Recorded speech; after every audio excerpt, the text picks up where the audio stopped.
rappeler ce que la Bible appelle esprit, okay? Un esprit de dispute. Il est écrit dans Jacques 3,16, car là, donc c'est un lieu, d'accord, dans un endroit, là où il y a un zèle amer et un esprit de dispute, il y a aussi du désordre et toutes sortes de mauvaises actions. Alors ça, c'est un passage qui est très, très important pour les chrétiens. Je me rappelle, mon mari, il citait souvent ce passage parce qu'il avait vécu des choses dans sa vie qui étaient vraiment difficiles. Il avait vu vraiment des démons agir et il savait ce que c'est. Et dans notre vie, par la grâce de Dieu, on ne s'est jamais disputé. Ça ne veut pas dire qu'on était toujours d'accord, parce qu'on n'était pas toujours d'accord. Mais on a pensé que c'était plus important de rester d'accord plutôt que d'être divisé et de se disputer. Donc c'est possible de ne pas être d'accord sans se disputer. C'est possible de ne pas être d'accord sans se diviser. On peut donner aussi à l'autre la possibilité de penser différemment ou de faire différemment sans qu'on ait besoin de se diviser. Parce que dans la dispute, on fait venir dans notre foyer un esprit, un démon. Et lorsque la dispute commence, la Bible dit, là où il y a un esprit de dispute, il va y avoir toutes les œuvres de l'ennemi. Ça veut dire que la dispute amène des paroles vulgaires. Les paroles vulgaires peuvent amener des gestes. Les gestes peuvent amener de la violence. Et toute espèce de choses. Et toute espèce de choses. Et le Seigneur te dit ce matin, tu es un enfant de Dieu. Il faut que tu rentres dans ta maison et que tu pries. Tu dois vraiment mettre tes genoux à terre avec ton mari ou ta femme, si tous les deux vous êtes des croyants. Et vous devez prier et renoncer à l'esprit de dispute, vous repentir devant Dieu, chasser cet esprit de dispute de votre foyer et oindre votre maison avec la présence de Dieu et mettre de la louange et la présence de Dieu. Il doit y avoir la paix dans ta maison. Je vais te dire une chose, s'il n'y a pas la paix dans ta maison, où est-ce que tu vas trouver la paix? Simplement le dimanche matin, quand tu viens à l'église, de 10h à 13h? Elle est où la paix? La paix, elle n'est pas dans le monde. La paix, elle n'est pas dans le travail. La paix, elle n'est pas dans le métro. Hein. C'est très agressant, très dur. Le bus, le métro, le travail. Tous ces lieux sont très durs. Le monde est très dur. Le monde est agité par des démons. Il y a beaucoup d'esprits mauvais dans notre monde. Donc, quand on rentre dans notre maison, on doit entrer dans un havre de paix.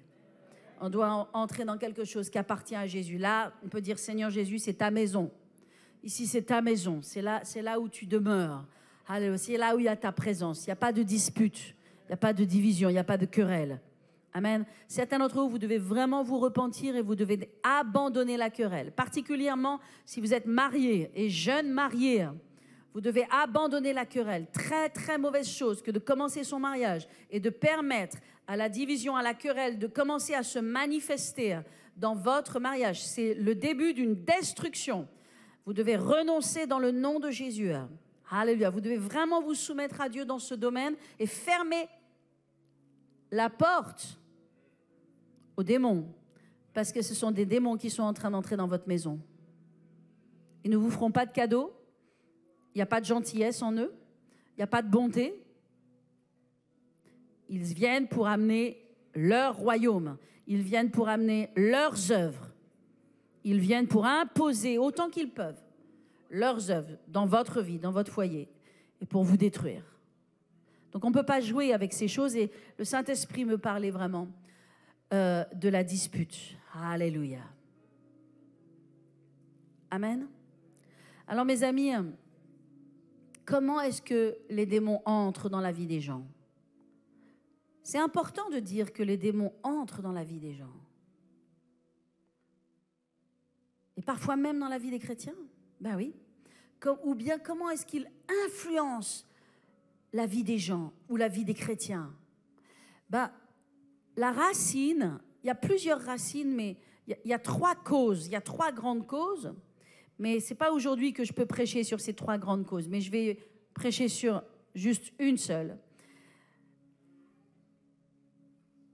Il y a il y a 3 choses qui amènent la présence des démons dans la vie des gens. Et celle dont je veux vous parler, c'est la désobéissance. C'est la désobéissance. Bah, la désobéissance, qu'est-ce que c'est la désobéissance? Bah, on sait que le péché, c'est la désobéissance. Parce que qu'est-ce que ça veut dire le péché? Le péché, c'est quand on passe à côté du but, quand on se trompe de cible. Okay, le chemin de Dieu, il est comme ça, mais nous, on part comme ça. D'accord? Donc ça s'appelle le péché. On prend une autre voie que la voie de Dieu. Les voies de Dieu sont saintes, mais on part dans le péché. Les voies de Dieu sont droites, mais on part dans des trucs tordus. Les voies de Dieu sont claires, okay, mais on fait autre chose. Par exemple, qu'est-ce que nous dit la parole de Dieu? Elle nous parle de tout. Elle nous parle de toute notre vie. Elle parle comment on doit gérer notre temps. Qu'est-ce qui doit appartenir à Dieu. D'accord? Par exemple, quand Dieu nous dit, quand Dieu a institué le sabbat, quand Dieu a institué le fait que nous devons venir dans sa maison et que nous devons venir pour l'adorer. Ok, Dieu n'a pas dit cela juste parce qu'il trouvait que c'était sympa qu'une fois par semaine, on soit tous ensemble. Dieu, il a dit ça parce que c'est bénéfique pour nous, c'est nécessaire, on en a besoin. Parce que quelqu'un qui vient à l'église simplement une fois par mois, ben spirituellement, il ne va pas être fort.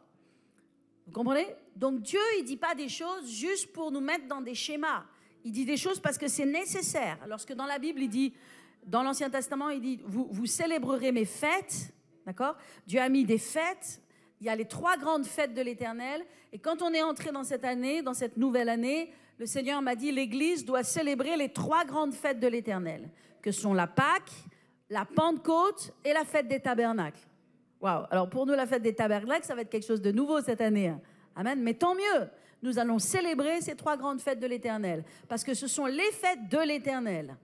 Amen. Donc ça veut dire que Dieu a mis dans le calendrier des êtres humains des fêtes comme cela, et leur a dit, ben, pendant ces fêtes, elles sont importantes, parce qu'il faut que vous les célébriez.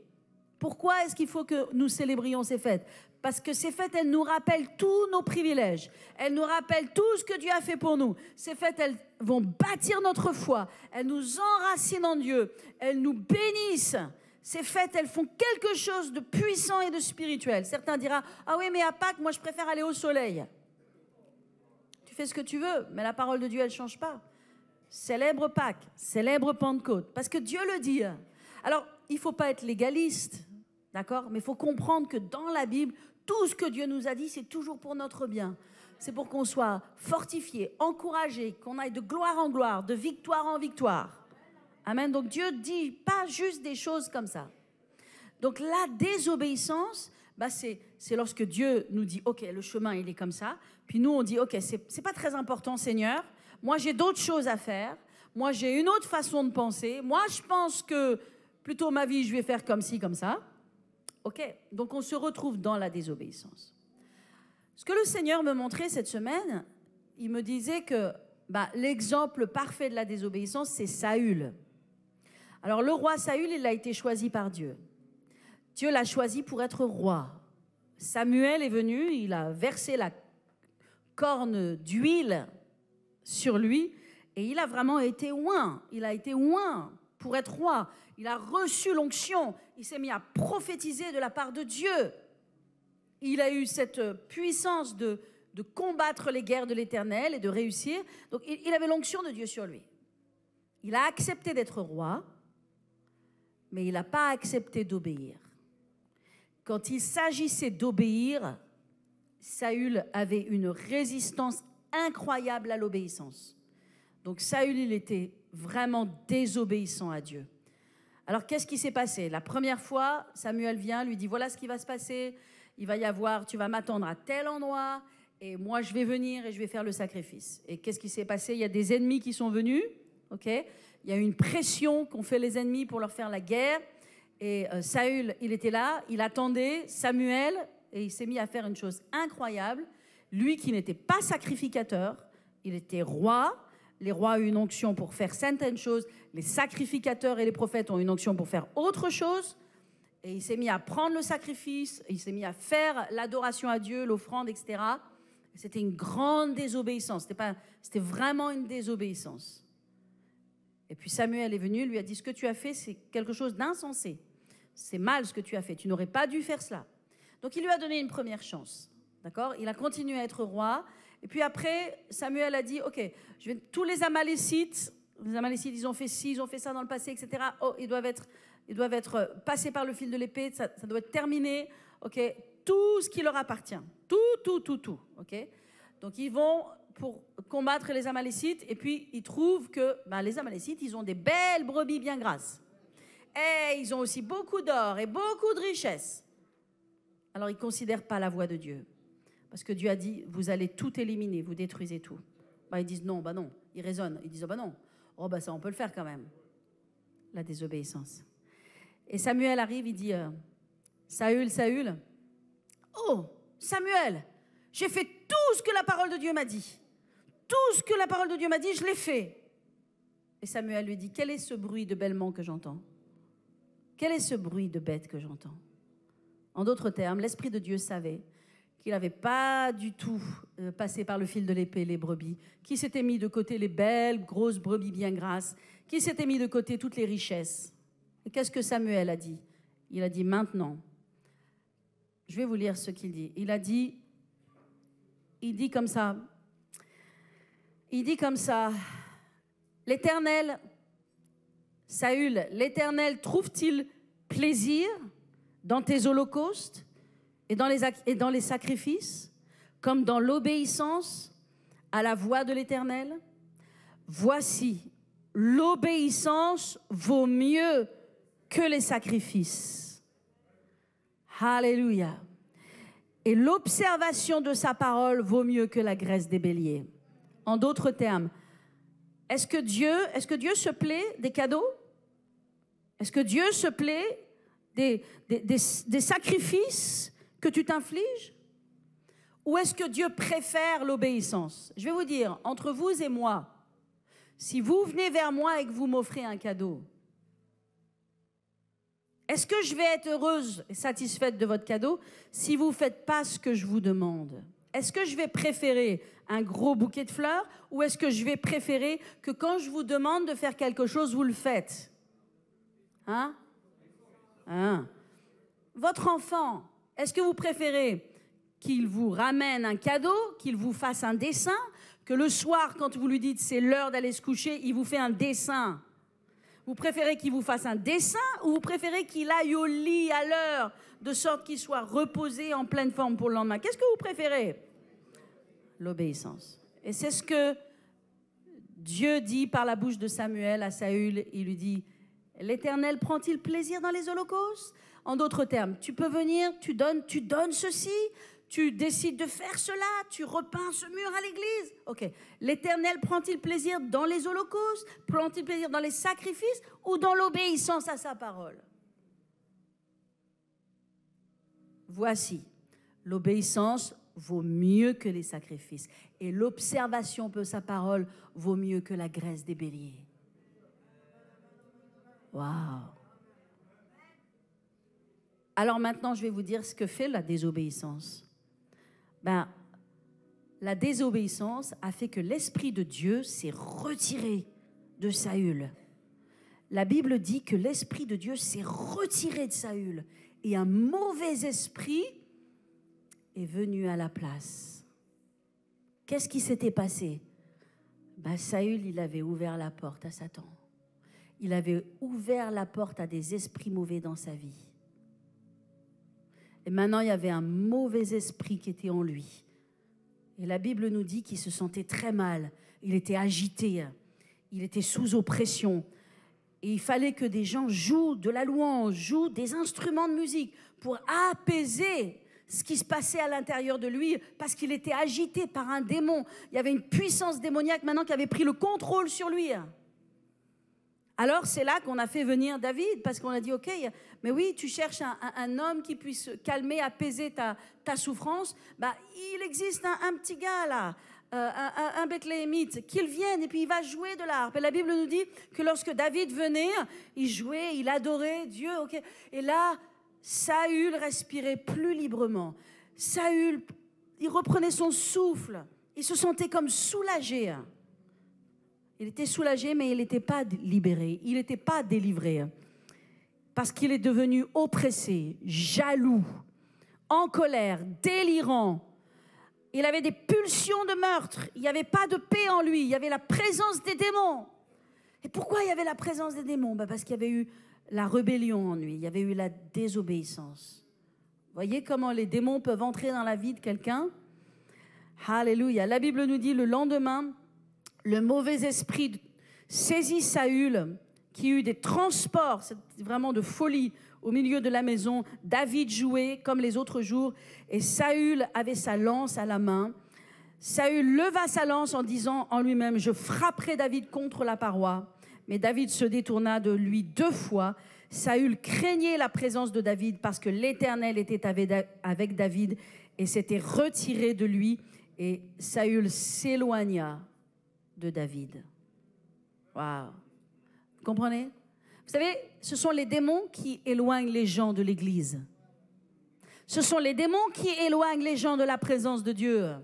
C'est parce qu'il y a des portes ouvertes dans leur vie que les démons viennent, ils prennent des contrôles, ils prennent des autorités, ils donnent des raisonnements et ils éloignent les gens de Dieu, ils les éloignent les gens de l'Église. Ce qui s'est passé pendant le Covid, c'était juste incroyable. Parce qu'il y avait des gens dans l'Église, et que Dieu les bénisse, et Dieu a fait son œuvre, une œuvre de restauration, mais il y avait des gens dans l'Église, c'était des piliers de l'Église. C'était des gens, ils étaient là à toutes les réunions de prière. Puis il y a eu le Covid. Et qu'est-ce qui s'est passé entre-temps? Il y a eu un espace, il y a une porte qui a été ouverte. Puis ces mêmes gens qui étaient tellement fidèles à l'Église, ils ont dit, nous, on est bien, c'est bien pour nous de regarder le culte sur Internet à partir de la maison. On se sent bien, c'est confortable. Il y a des gens qui m'ont dit ça. J'ai ouvert des yeux comme ça. Je dis, oh Seigneur, il y a besoin de délivrance. Oh Seigneur. Non, le diable avait fait une œuvre. Le diable avait fait une œuvre. Le diable a fait une œuvre extraordinaire dans la vie de plein de personnes. Et dans toutes les églises du monde entier. Pourquoi? Parce qu'il y avait une porte qui avait été ouverte. L'absence de Jésus, c'est la présence des esprits mauvais. L'absence de Jésus, c'est la présence des démons et des influences démoniaques. Et la présence de Jésus, c'est l'absence des démons et des puissances démoniaques. Donc on a besoin de la présence de Jésus dans notre vie. C'est la présence de Jésus qui va t'aider à penser clairement, qui va te donner du discernement, qui va te montrer où est-ce qu'il y a des démons qui sont en train d'agir dans ta vie ou dans la vie de ta famille. C'est la présence de Jésus qui va libérer les captifs, libérer ta famille, amener ta famille à Christ. Alléluia. Tu as besoin de vivre dans la présence de Dieu. Très sérieux ce matin. Est-ce que vous recevez? Alléluia. Alors ce matin, c'est important de fermer la porte aux démons. On va prier ce matin et on va prier cet après-midi surtout. Fermer la porte aux démons et ouvrir la porte à Dieu. Ouvrir la porte à la présence de Dieu. Les gens, les disciples, mais aussi tous les gens qui ont suivi Jésus, vous relisez les évangiles, ils n'ont jamais eu aucun manque dans leur vie.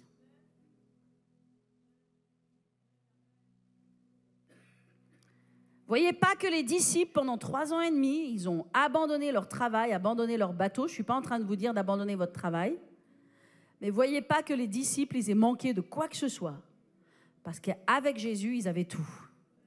Parce que Jésus pourvoyait à tout. Donc, ils n'ont jamais manqué de pain. Ils n'ont jamais manqué de poisson.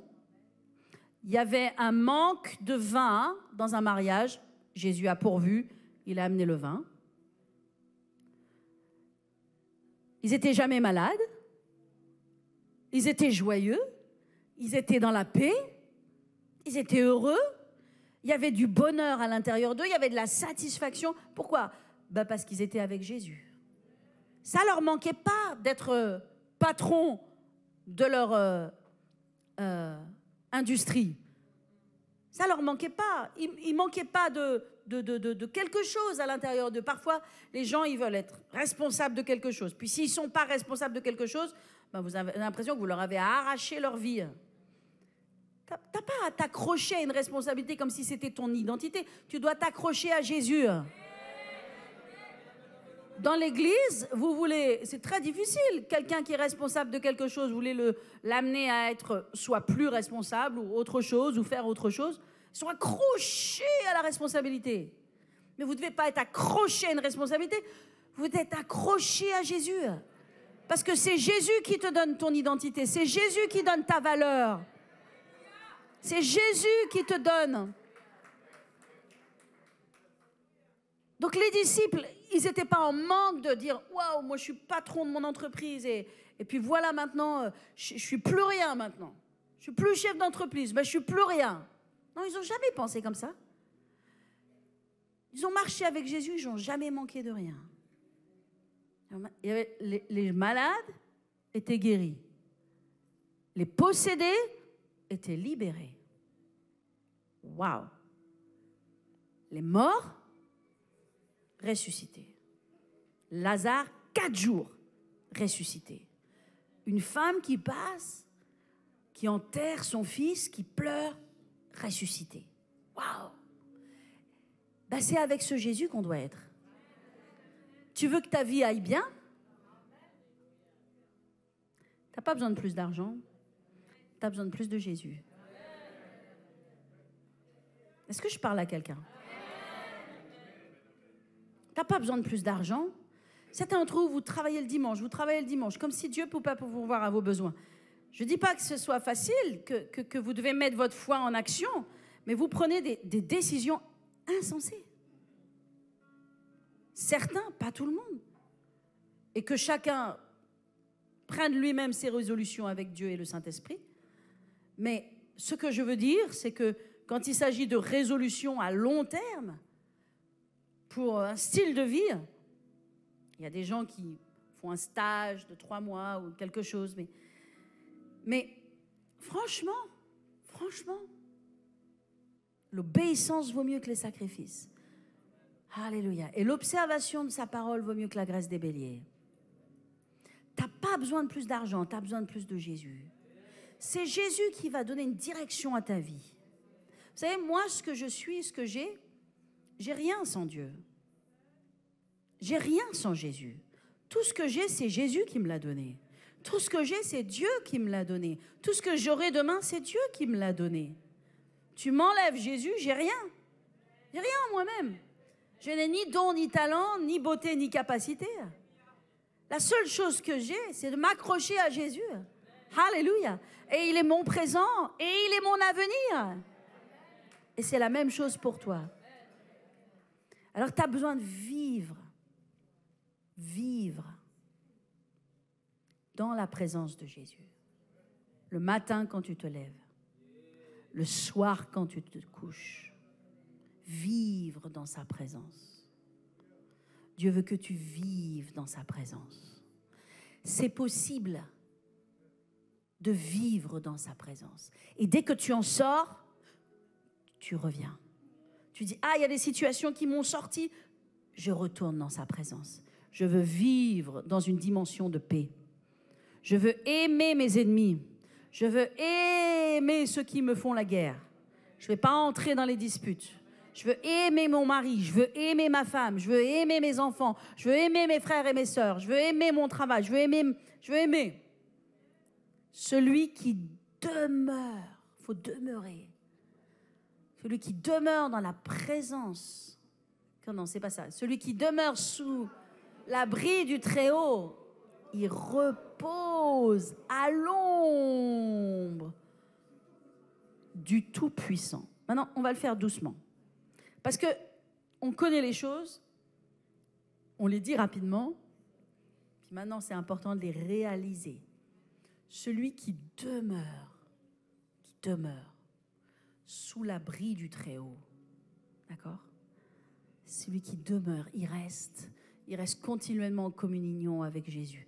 Il reste dans la louange, il reste dans l'adoration, il reste dans la parole, il reste dans l'obéissance. Celui qui demeure, amen, il marche comme Enoch, il marche comme Noé, il marche. Il repose.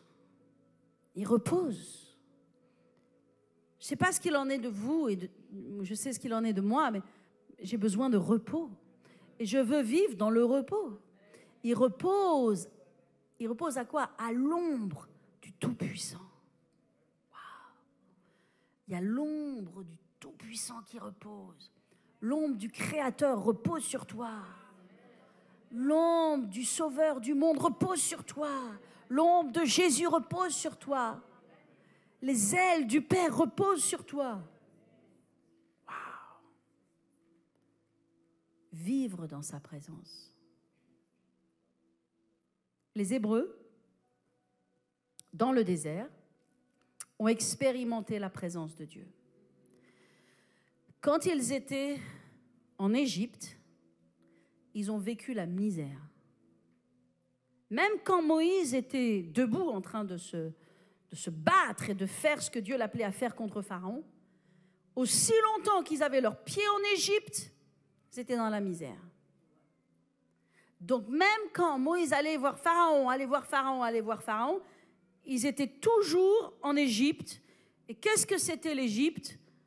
Pour eux, l'Égypte, c'était esclavage, des coups, du travail, de la transpiration, pas de propriété, pas de possession, pas de liberté, pas de joie, pas de paix, pas d'argent.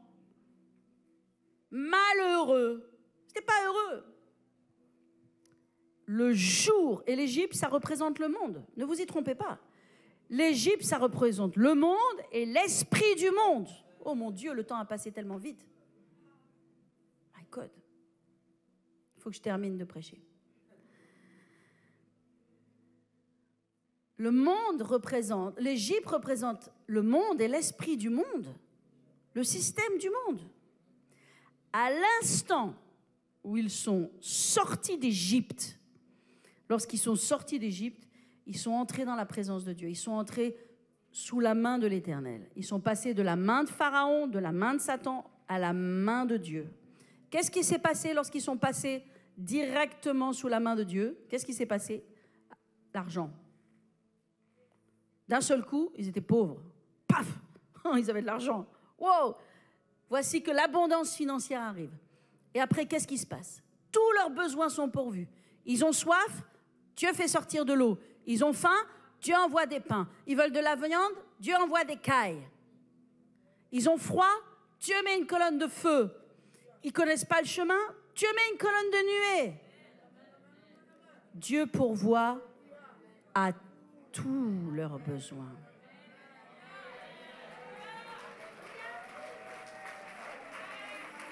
Alléluia!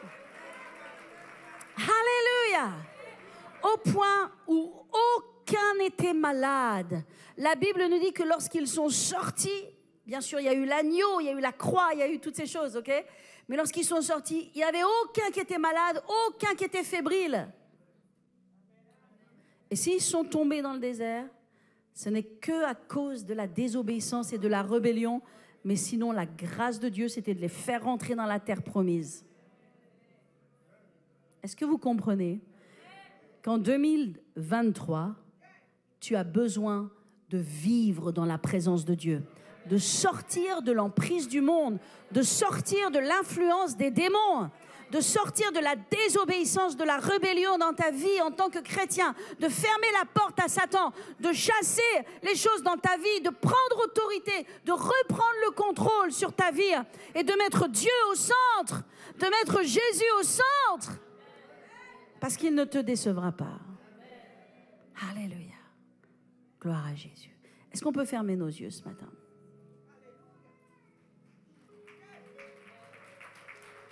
Applaudissons le Seigneur Jésus de tout notre cœur. C'est lui la solution. C'est lui ta délivrance. C'est lui ta guérison. Alléluia. Je crois cet après-midi pour des guérisons. Je crois cet après-midi pour des délivrances. Je crois cet après-midi pour un esprit de repentance. Je crois cet après-midi pour l'action du Saint-Esprit.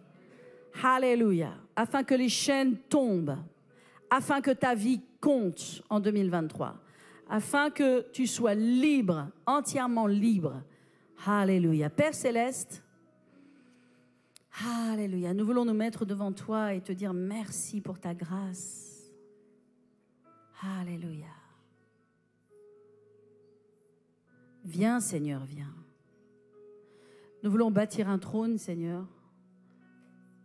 Nous voulons faire de l'espace dans nos tentes pour ta présence et pour toi, Seigneur.